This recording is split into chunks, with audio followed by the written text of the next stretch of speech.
পলাতক মাফিয়া সরকার গত ১.৫ দশকে বিএনপি সহ বিভিন্ন দল ও মতের হাজার হাজার মানুষকে হত্যা করেছিল, শত শত নেতাকর্মীকে গুম অপহরণ করেছিল। বিএনপির ৫০ লক্ষেরও বেশি নেতাকর্মীর বিরুদ্ধে প্রায় ১.৫ লক্ষ মামলা দিয়েছিল। লক্ষ লক্ষ নেতাকর্মী, বিএনপি সহ বিভিন্ন বিরোধী দলের লক্ষ লক্ষ নেতাকর্মী ঘর ছাড়া হয়েছিলেন।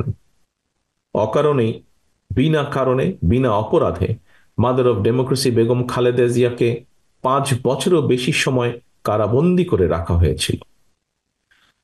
পলাতক স্বৈরাচারের নির্দেশে শুধু জুলাই আগস্টেই গণ অভ্যুত্থানে কমপক্ষে ২,০০০ ছাত্র জনতাকে শহীদ করা হয়েছে। কমপক্ষে ৩০,০০০ মানুষকে করা হয়েছে আহত।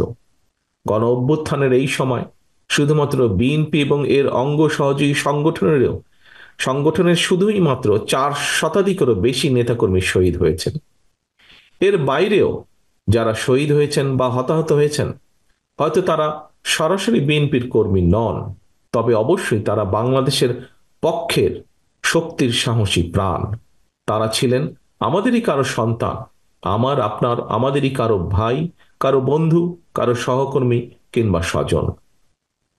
এমন হাজারো হতাহত ছাত্র জনতার আত্মত্যাগের বন্ধনে বাংলাদেশের পক্ষের শক্তির মধ্যে জাতীয় ঐক্য গড়ে উঠেছে।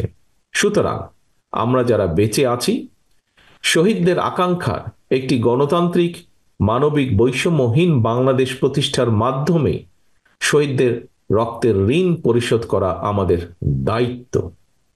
একই সঙ্গে পলাতক স্বৈরাচার আর তার দোসররা যাতে রাজনীতিতে পুনর্বাসিত হতে না পারে, সেই ব্যবস্থা গ্রহণ করাও কিন্তু আমাদের কর্তব্য। এজন্যই যথাযথ আইনগত এবং রাজনৈতিক পদক্ষেপ নেওয়া প্রয়োজন বলে আমরা মনে করি।